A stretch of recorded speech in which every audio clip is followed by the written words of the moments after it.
पंतप्रधान मोदी माझे दुश्मन नाहीत, त्यांना वाढदिवसाच्या शुभेच्छा, पण ज्या पद्धतीने ते शिवसेना संपवायला निघाले ते चुकीचं आहे, उद्धव ठाकरेंचं वक्तव्य.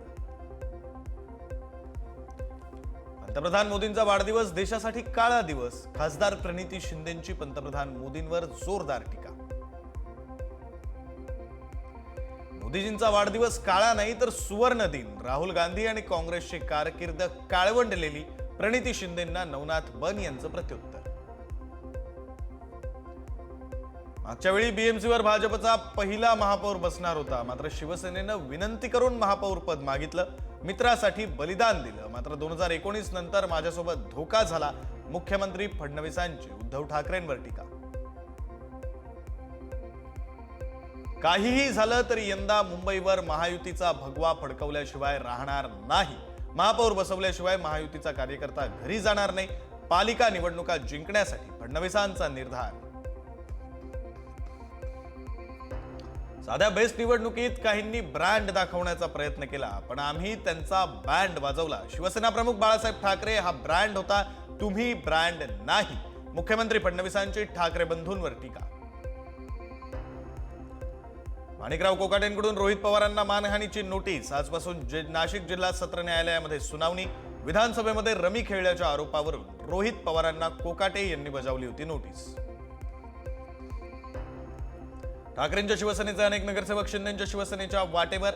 पितृपक्ष सुरू असल्यामुळे पक्षप्रवेश नाही, पितृपक्ष संपल्यानंतर पहिल्याच दिवशी मोठ्या पक्षप्रवेशांची शक्यता. 25 वर्षात ओबीसीला 2,500 कोटी आणि 3 वर्षात मराठा समाजाला 25,000 कोटींचा निधी. मराठा समाजाला मिळालेल्या अर्थसहाय्यावरून भुजबळांची टीका. ओबीसी समाजासाठी जिल्हा वसतिगृह आणि विभागीय प्रादेशिक कार्यालय निर्मितीकडे लक्ष द्या. महाज्योतीसह इतर मागासवर्गीय डिपार्टमेंटमध्ये पदभरती व्हायला हवी, छगन भुजबळांची सरकारकडे मागणी. खोट्या कुणबी नोंदी शोधण्यासाठी समिती नेमावी, खऱ्या नोंदी असतील तर आक्षेप नाही, सरकारने समिती नेमून ओबीसीचं रक्षण करावं, भुजबळांची मागणी. बंजारा समाजानं आदिवासींमध्ये घुसखोरी करू नये, नेत्यांनी विनाकारण राजकारण तापवू नये, आमदार किरण लहामटेंची बंजारा समाजाच्या नेत्यांना विनंती. मंत्रिमंडळाच्या बैठकीमध्ये वस्त्रोद्योगाला चालना देण्यासाठी मोठा निर्णय. अकोल्यातील द निळकंठ सहकारी सूतगिरणीला मिळणार शासनाकडून अर्थसहाय्य. मागासवर्गीय शासकीय वसतिगृहातील विद्यार्थ्यांच्या दैनंदिन निर्वाह भत्त्यामध्ये दुपटीने वाढ. विद्यार्थिनींच्या स्वच्छता प्रसाधन भत्त्यात सुद्धा वाढ. मागासवर्गीय विद्यार्थ्यांसाठी मंत्रिमंडळाचा निर्णय. राष्ट्रसंत तुकडोजी महाराज शेतकरी भवन योजनेला पुढील 2 वर्षांसाठी मुदतवाढ. नवीन शेतकरी भवन उभारण्यास मान्यता. नागपुरात आधुनिक संत्रा केंद्र उभारण्याचा निर्णय. भंडारा ते गडचिरोली दरम्यान द्रुतगती महामार्गाच्या भूसंपादनास मान्यता. 94 किलोमीटरच्या महामार्गासाठी 931 कोटी 15 लाख रुपयांच्या खर्चाला मंजुरी. एसटी प्रवर्गातून आरक्षणाच्या मागणीसाठी हिंगोलीमध्ये बंजारा समाज रस्त्यावर. औंढा नागनाथ इथं केलं रास्ता रोको आंदोलन. मोर्चात जोरदार घोषणाबाजी. अमरावतीत आरक्षणाच्या मागणीसाठी बंजारा समाज आक्रमक. हैदराबाद गॅझेट लागू करण्याची मागणी. डॉक्टर बाबासाहेब आंबेडकर चौकापासून जिल्हाधिकारी कार्यालयावर काढण्यात आला मोर्चा. धाराशिवमध्ये पालकमंत्री प्रताप सरनाईकांनी बंजारा समाजाचं निवेदन स्वीकारलं. सरकार आरक्षणाबाबत सकारात्मक निर्णय घेईल, प्रताप सरनाईकांचं आश्वासन. लातूरमध्ये बंजारा समाजाचा भव्य मोर्चा. एसटी प्रवर्गातून आरक्षणाच्या मागणीसाठी बंजारा समाज आक्रमक. उपजिल्हाधिकाऱ्यांना निवेदन देत आरक्षणाची मागणी. लातूरमध्ये महादेव कोळी आणि मल्हार कोळी आदिवासी समाजाचे जिल्हाधिकारी कार्यालयासमोर ठिय्या आंदोलन. एसटीचं जात प्रमाणपत्र मिळावं आणि जात वैधता प्रमाणपत्र प्रक्रियेत सुलभता आणण्याची केली मागणी. ठाकरेंच्या शिवसेनेची आज बैठक. उद्धव ठाकरे शाखा प्रमुखांना करणार मार्गदर्शन. आगामी पालिका निवडणुकीच्या पार्श्वभूमीवर बैठकीला महत्त्व. उपमुख्यमंत्री अजित पवारांकडून छत्रपती संभाजीनगरचा औरंगाबाद असा उल्लेख. भाषणाला सुरुवात करताना संभाजीनगरऐवजी औरंगाबाद असा उल्लेख केला.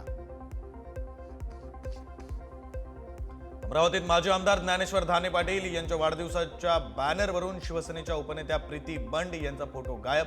प्रीती बंड यांचा फोटो नसल्यामुळे वेगवेगळ्या चर्चांना उधाण. निवडणुकीआधी लोकांना दिलेल्या पैशांचा अर्थ कळला नाही. पैसे आपल्याला दिले जातात याचा अर्थ आपल्या डोक्यावर भविष्यात खूप मोठा बोजा उभा राहणार आहे. आमदार भास्कर जाधव यांची टीका.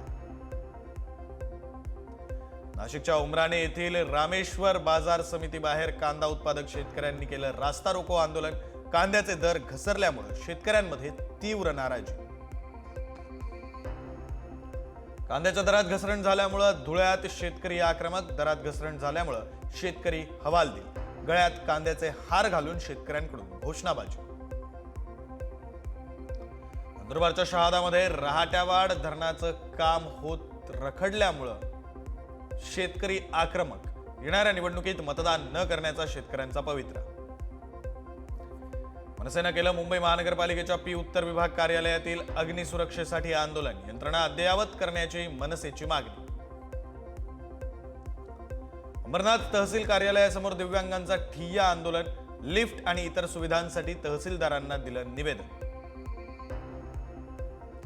अहिल्यानगरमध्ये गोवंश हत्येप्रकरणी आमदार संग्राम जगताप आणि विक्रम पाचपुते यांच्या नेतृत्वाखाली हिंदुत्ववादी संघटनांनी केलं रास्ता रोको. आयुक्तांच्या आश्वासनानंतर आंदोलन घेतलं मागे. आज मराठवाडा मुक्ती संग्राम दिन. या निमित्त मुख्यमंत्री देवेंद्र फडणवीस संभाजीनगरमध्ये करणार ध्वजारोहण, तर उपमुख्यमंत्री अजित पवारांच्या हस्ते बीडमध्ये ध्वजारोहण. इंदिरा एकादशी निमित्त संतश्रेष्ठ ज्ञानेश्वर माऊलींच्या समाधी मंदिरात फुलांची आकर्षक सजावट. माऊलींचा मुखवट्याला फुलं आणि नवीन वस्त्राने सजावट. सकाळपासूनच भाविकांची मंदिरात गर्दी. अतिवृष्टीमुळे झालेल्या नुकसानीचे पंचनामे करून भरीव मदत देण्याची मागणी. 2 वर्षांपूर्वी शेतकऱ्यांना मिळालेल्या मदतीच्या तुलनेत आताची मदत 6,800 रुपये हेक्टरीपर्यंत कमी. शेतकरी संघटनेचे नेते सतीश दाणींचा आरोप. पंचनामे होतात पण कार्यवाही होत नाही. तात्पुरत्या स्वरूपात मलमपट्टी केली जाते पण कुठलीही गोष्ट अंमलात येत नाही. अतिवृष्टी भागातील परिस्थितीवरून खासदार निलेश लंकेंचा महायुतीवर निशाणा. जालन्यामध्ये मराठा आंदोलक मनोज जरांगे पाटील यांनी केली पीक नुकसानीची पाहणी. सरकारने शेतकऱ्यांना सरसकट नुकसान भरपाई द्यावी, जरांगे यांची मागणी.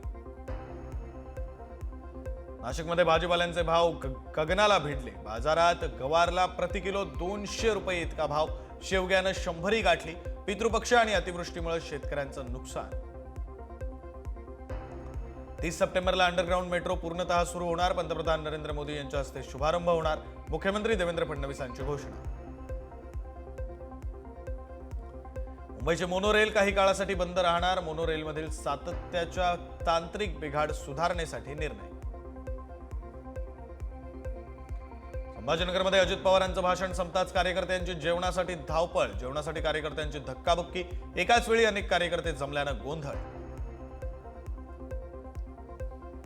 वर्ध्याच्या हिंगणघाटमध्ये शिक्षकांची अचानक बदली झाल्यामुळे विद्यार्थी पालक आक्रमक. उपविभागीय अधिकाऱ्यांच्या कार्यालयावर विद्यार्थी पालकांचा मोर्चा. विद्यार्थ्यांचं शैक्षणिक नुकसान होत असल्याचा दावा. पुढील 48 ते 72 तासात महाराष्ट्रात परतीचा पाऊस. राजस्थान, पंजाब, हरियाणा, गुजरातमध्ये परतीचा पाऊस दाखल. कोकण आणि विदर्भामध्ये सोमवारपर्यंत पावसाचा मुक्काम.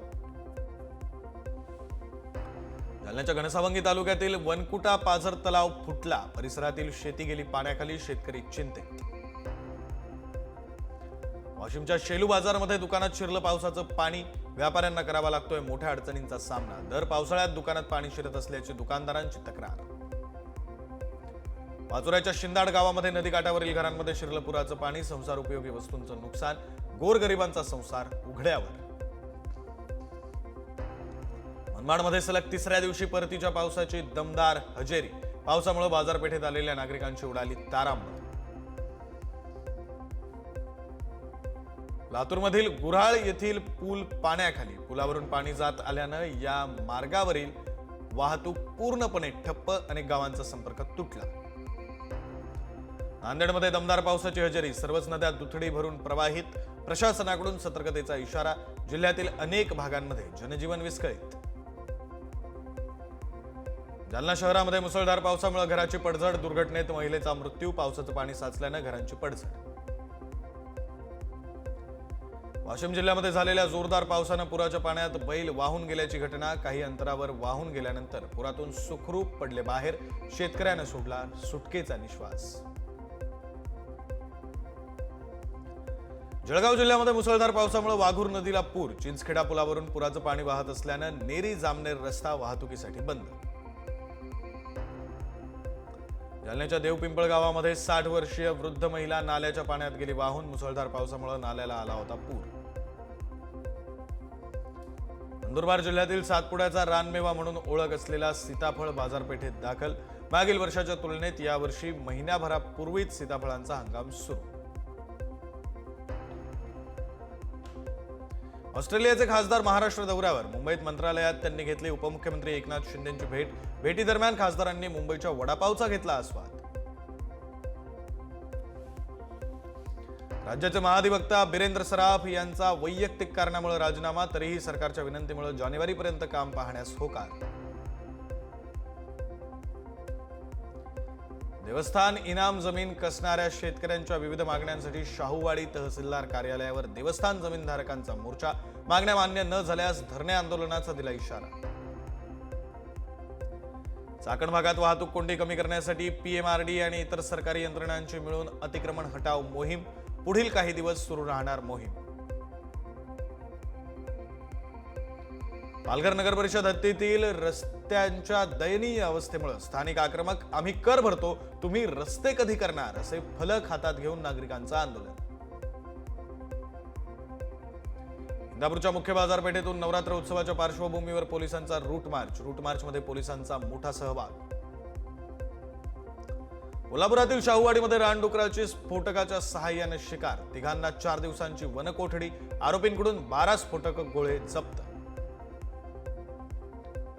बीडच्या ज्ञानराधा पतसंस्था घोटाळ्यातील आरोपी अर्चना कुटेंना अटक. बीड पोलिसांच्या पथकाची पुणे इथं कारवाई. गुन्हा दाखल झाल्यानंतरही गेल्या काही महिन्यांपासून अर्चना कुटे होत्या फरार.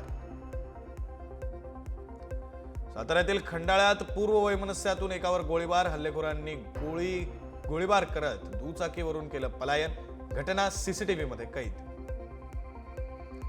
उल्हासनगरच्या खेमानी परिसरामध्ये सशस्त्र दरोडा. अज्ञात चोरट्यांकडून 4,80,000 रुपयांचा ऐवज लंपास. तर घरात कोणीही नसल्याची संधी साधत टाकला दरोडा. सातारा बस स्थानक परिसरामध्ये युवकांच्या टोळक्याची एकाला बेदम मारहाण. हल्ल्यात युवक जखमी. घटनेचा व्हिडिओ सोशल मीडियावर व्हायरल. देहरादूनमध्ये झालेल्या मुसळधार पावसामुळे सहस्त्रधारा नदीला पूर. नदीचं पाणी आणि चिखल मुख्य बाजारपेठेत शिरून हॉटेल्स आणि दुकानांचं मोठं नुकसान. रस्त्यावर मोठ्या प्रमाणात गाळ आणि दगड साचल्यामुळे वाहतूक ठप्प. देहरादूनमध्ये झालेल्या मुसळधार पावसामुळे माझारा गावात मोठं नुकसान. या आपत्कालीन परिस्थितीचा सामना करण्यासाठी एसडीआरएफ आणि एनडीआरएफच्या टीम्सनं तातडीनं संयुक्त बचाव आणि मदत कार्य केलं सुरू.